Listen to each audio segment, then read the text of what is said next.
90년대에 만들어진 큐브라는 영화가 있습니다. 아마 들어보셨을 겁니다. 이 주인공들은 이유도 모른 채 갇혀진 방 안에서 깨어나면서 영화가 시작됩니다. 그리고 그것을 탈출하기 위한 모험을 하죠. 이 영화는 사람의 생존 본능, 그리고 갇힌 곳에서 일어나는 사람들과의 갈등을 묘사한 영화입니다. 사람은 갇혀있기를 원하지 않습니다. 탈출하기 원하죠. 그게 본능입니다. 또 그리고 갇혀있다 보니 그 안에서 갈등과 다툼들이 있게 되는 것입니다. 고시원은 방을 많이 만듭니다. 만든 만큼 이익이 되니까. 근데 그 고시원의 방의 가격이 창문이 있는 방과 없는 방의 가격이 1.5배가 더 비싸다고 합니다. 똑같은 크기임에도 불구하고.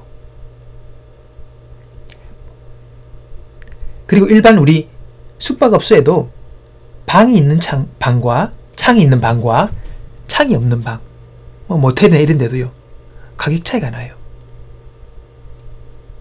어떤 분이 지하 식당을 갔답니다. 당연히 지하니까 창문이 없죠.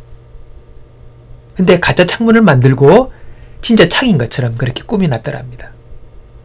그걸 보는 순간 그 마음에 깝깝함들이 사라지는 느낌을 경험했답니다.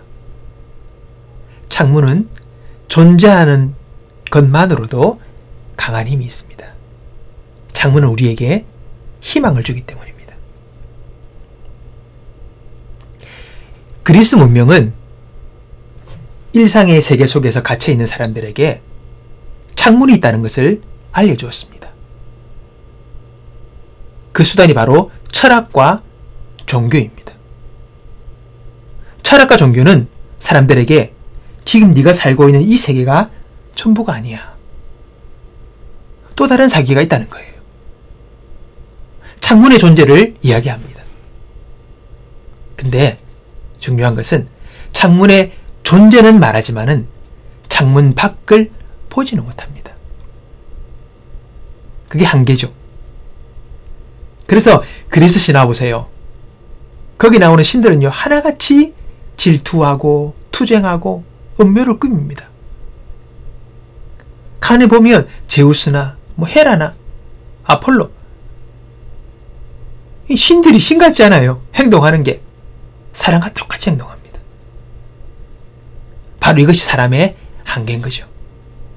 이 제우스 신화, 그리스 신화, 이 사람들이 쓴 글 아닙니까? 사람의 한계인 거예요. 신을 묘사할 수 있는 힘이 거기까지밖에 안 되는 것입니다. 사람의 힘으로는 창문 너머의 세계를 볼 수도 없고 알 수도 없는 거예요. 그게 인간의 한계입니다. 유한적인 존재의 한계입니다.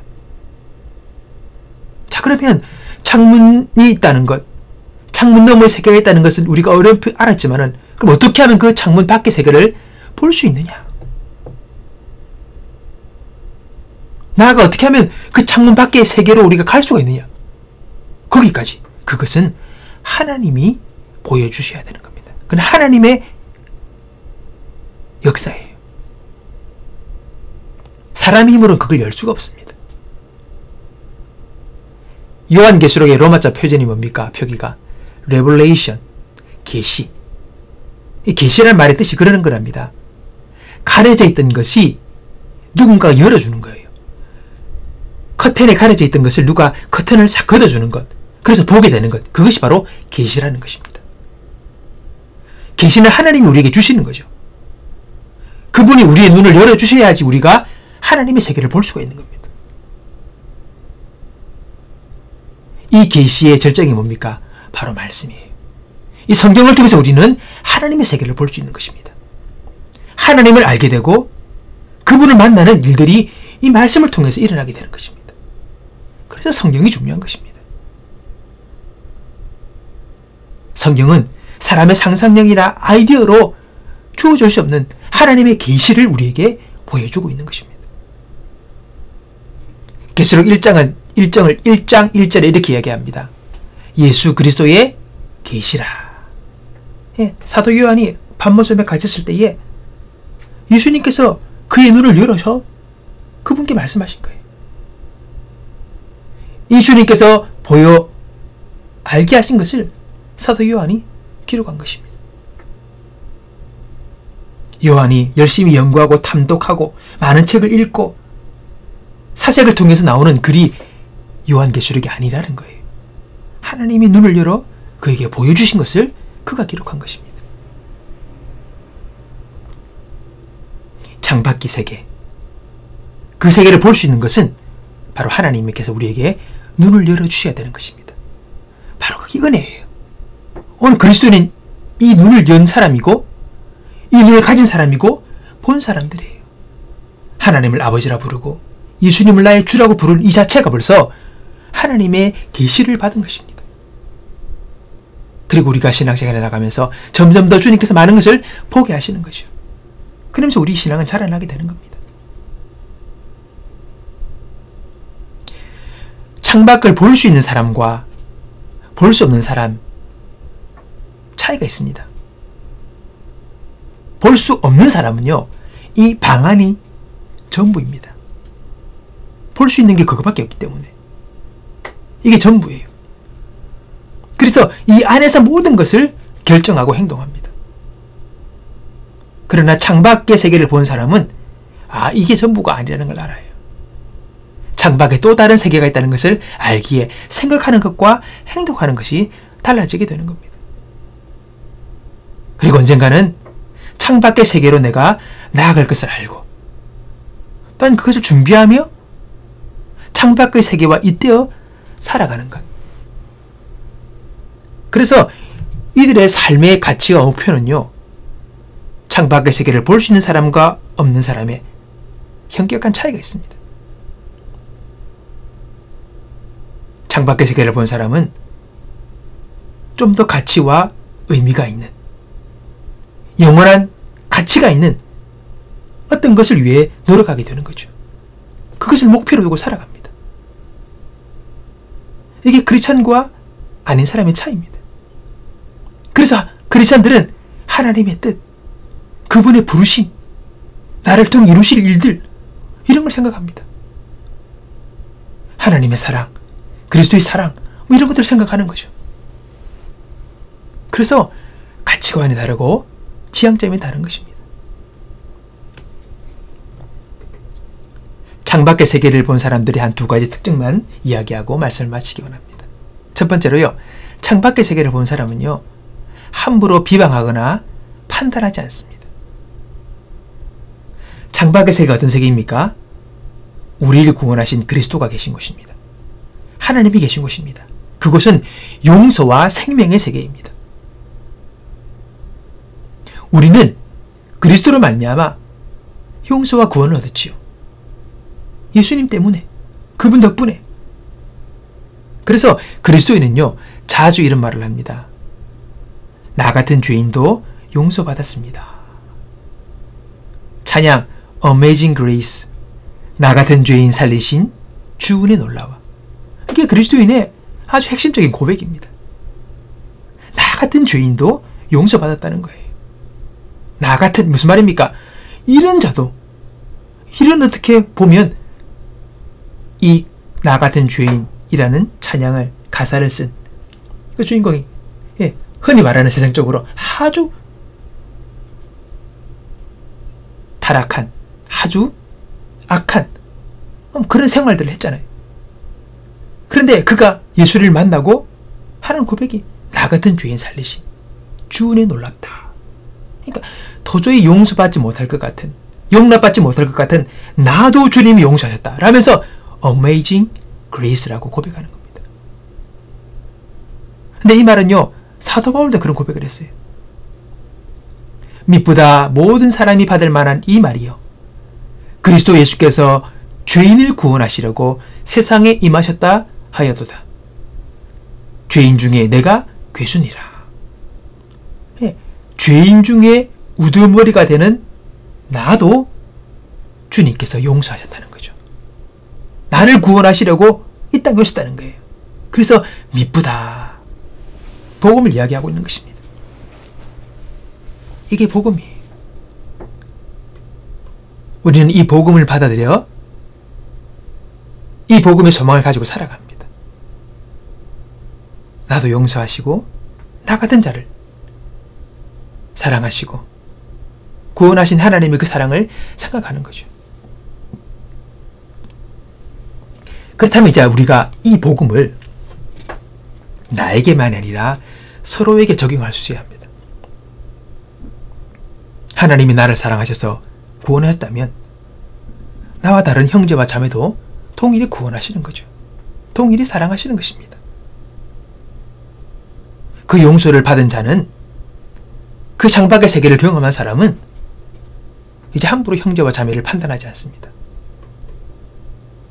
로마서 15장 7절에 보니까 그러므로 그리스도께서 우리를 받아 하나님께 영광을 돌리심과 같이 너희도 서로 받으라. 서로 받으란 말은 서로 용서하란 말이에요. 서로 용납하라. 배척하지 마라. 판단하고 정죄하지 마라. 편가르지 마라. 왜? 그리스도께서 우리를 받으셨다는 거죠. 예수님께서 나 같은 죄인도 받아주신 거예요. 나를 친구로 하시고 나의 주인으로 나를 받으셔서 나를 구원하시고 하나님의 자녀로 삼아주셨어요. 그렇기 때문에 우리도 그 주님이 나를 받으신 것 같이 서로를 받는 거예요. 배척하거나 판단하지 않고. 오늘 이 복음이 나에게만 아니라 우리는 서로에게도 적용할 수 있어야 합니다. 내가 볼 때 아닌 사람 같아도 하나님도 그를 용서하시고 구원하시고 사용할 수 있는 거예요. 우리는 모르는 거잖아요. 옛날에 평양의 김육도 목사님, 깡패가 되어서 사람들이 장보러 나갈 때 기도하기를 오늘은 김육도를 만나지 않게 해주세요라고 기도하고 나갈 정도로 그렇게 못된 나쁜 일을 일삼던 그런 깡패였습니다. 근데 그가 예수를 믿어요. 변화되어서 복음을 전해요. 사역자가 됐어요. 사람 일을 모르는 거죠. 하나님이 어떻게 그를 사랑하시고 구원하실지 우리는 모르는 것입니다. 그렇기 때문에 판단의 권한은 하나님께 맡기고 우리는 살아야 합니다. 크리스찬의 믿음이 뭡니까? 눈앞의 형제가 다른 삶을 살 가능성에 대한 신뢰를 잃지 않는 거예요. 지금 부족하고 문제가 있어도 하나님이 그 사람을 변화시킬 수 있는 그 가능성을 우리는 믿는 거예요. 그래서 우리가 함부로 자르지 않습니다. 판단하지 않습니다. 하나님께 맡깁니다. 유보합니다. 고린도 전서 13장의 사랑장에서 사랑의 특성이 뭡니까? 사랑은요, 모든 것을 믿으며. 사랑하니까 믿어주는 것입니다. 믿어주는 거예요. 믿어주는 거예요. 그리고 기대하고 기다리는 것입니다. 한면으로는 그것이 참으로 어려운 일이지만은 그러나 사랑 안에서 그것들이 이루어지는 것입니다. 하나님도 나를 믿어주세요. 왜 믿어주십니까? 나를 사랑하시니까. 그 사랑하시고 나를 믿어주심의 근거가 뭔지 아십니까? 그건 바로 오늘 내가 아침에 눈을 떴다는 겁니다. 새날을 허락받았잖아요. 믿어주신 거예요.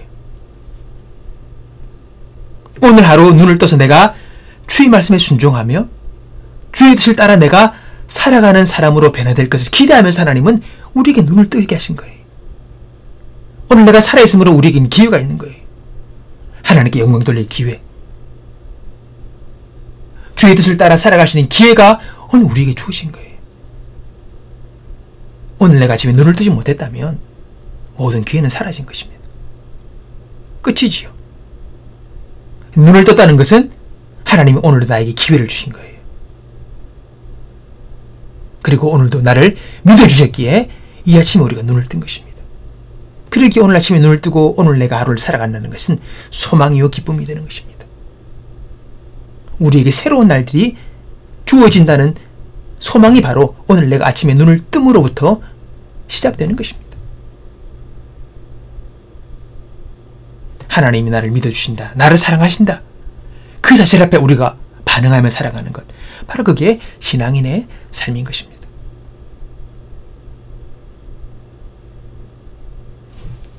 이 못난 자도 하나님은 변화시키시고 이끄셔서 당신의 역사를 위해서 나를 충분히 사용하실 수 있습니다. 부족한 나를 놀랍게 사용하시고 축복할 수 있습니다. 오늘 이 믿음을 가지고 또한 우리가 함께하는 다른 이들도 하나님께서 그렇게 하실 수 있다는 그 믿음을 우리가 가지면서 판단하거나 정죄하지 않고 그들을 서로 용납하며 받으면서 오늘 믿음 안에서 사랑하며 살아갈 수 있는 그 용기와 믿음들이 저 여러분 가운데 있기를 주님 이름으로 축복합니다. 둘째는요, 창밖의 세계를 본 사람은 이제 만족하고 감사하는 삶을 살아갑니다. 왜 그렇습니까? 오늘 이 방의 삶이 전부가 아니니까. 자, 이제 이 방을 나갈 수 있다는 거죠. 희망이 있는 것입니다. 그러나 이 방의 전부인 사람은 희망이 없기 때문에 여기 안에서 모든 것을 채우려고 합니다. 모든 것을 이루려 합니다. 여기서 못하면 한이 되는 겁니다. 그래서 어떻게든지 원하고 바라는 것들을 채우고 이루려고 발버둥 치는 것입니다. 유명한 말이 있죠. 열심히 일한 그대여 떠나라. 예, 즐기라는 겁니다. 우리가 살아있을 때 열심히 일하고 열심히 놀면서 그렇게 우리를 부추깁니다. 닫힌 방 안에서 이 땅이 전부이기에 여기서 모든 것을 누리고 원 없이 하고 살아라는 겁니다. 그러나 이 방이 전부가 아니고 또 다른 세계가 있다는 것을 알았던 사람들은 이 방 안에서의 삶으로 인생의 모든 것을 채우려 하지 않았습니다. 그러기에 복음을 들고 오지로 가서 목숨을 다해 순교하면서 그들이 그 증인의 삶을 살 수 있었던 것입니다. 또 자신의 모든 것들을 자기가 누리는 것으로 끝나는 것이 아니라 기꺼이 베풀며 나누며 주며 살아갈 수 있었던 것. 바로 그것은 창문 너머의 세계를 그들이 보았기 때문입니다. 나의 만족, 나의 누림, 나의 필요, 내 것만 생각하지 아니하고 그것을 줄 수 있는 것. 바로 이방의 삶이 전부가 아닌 것을 알았기 때문입니다.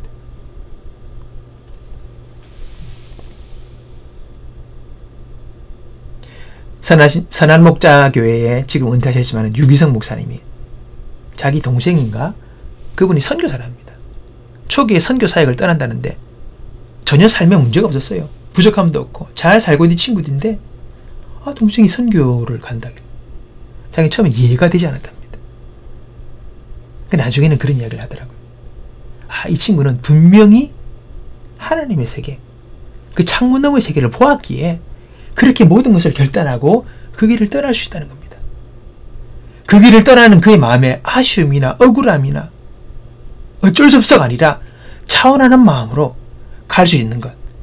그 창문 너머의 세계를 확실히 보았기 때문에 그렇게 할 수 있었다라고 이야기하는 걸 들었습니다.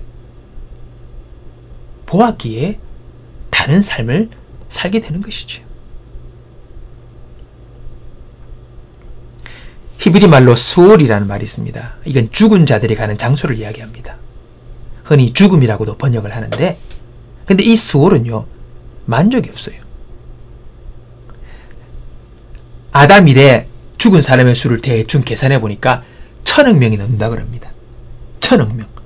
얼마나 많은 숫자입니까? 다 수올에 갔어요.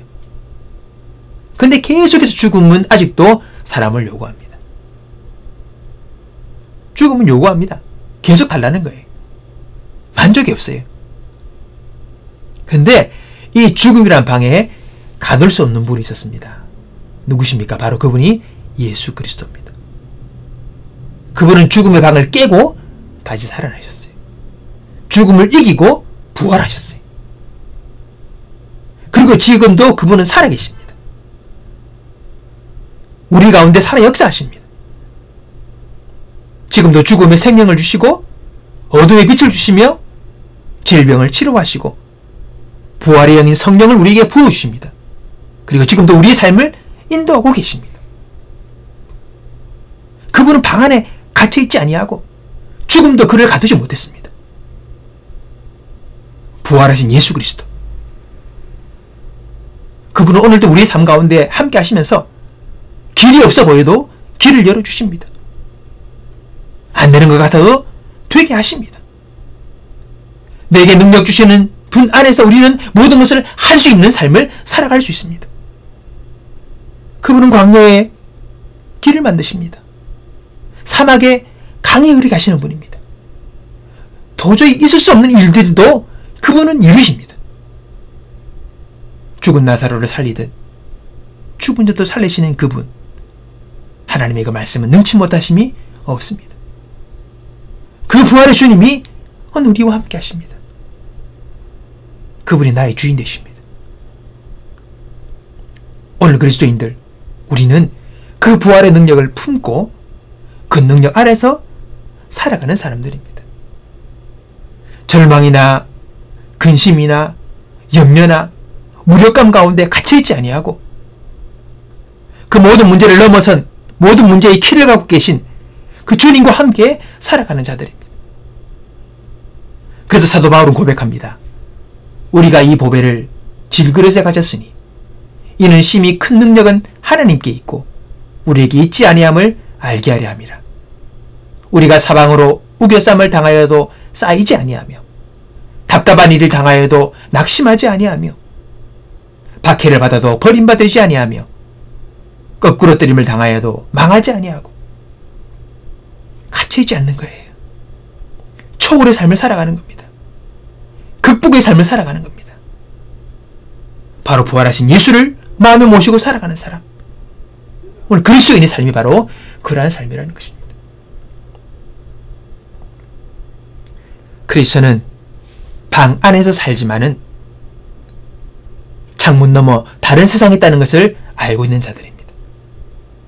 그리고 창문 밖에 계신 생명의 예수, 부활의 예수 그리스도를 지금 내 마음에 모시고 살기에, 비록 지금 나는 방 안에 있지만은 창문 너머의 세상을 지금도 경험하며 그 창문 너머의 세상을 오늘 방 안에서 살아가고 있는 내 마음속에서부터 그것을 누리며 살아가는 생명을 소유한 자들입니다. 우리는 한계 속에 살고 있지만 한계를 돌파하는 사람이고 한계를 넘어설 수 있는 사람입니다. 그분 우리를 이기게 하시고 부활의 능력으로 우리와 함께 하사 갑갑하고 닫혀있고 소망 없는 세상에서 오늘의 영원한 주님의 나라를 바라보면서 여전히 소망하며 기뻐하며 감사하며 살아갈 수 있는 사람으로 우리를 부르시는 것입니다. 오늘 여러분, 이 믿음이, 이 경험이 우리 가운데 충분히 누려지고 그 능력 아래 살아가는 저와 여러분의 삶이 되기를 주님의 이름으로 축복합니다. 기도하겠습니다. 하나님 아버지, 감사합니다. 오늘도 우리를 소망 없고 답답하고 한계와 절망 속에 갇혀있지 아니하고 부활의 능력으로 모든 갇힘을 뚫고 초월의 능력으로 우리와 함께 하사 우리로 하여금 소망 가운데 감사하며 할 수 있는 자로 살아가게 하시는 주님의 그 놀라운 능력을 우리가 누리며 그 능력 안에 살아가는 자들이 다 되게 하여 주옵소서.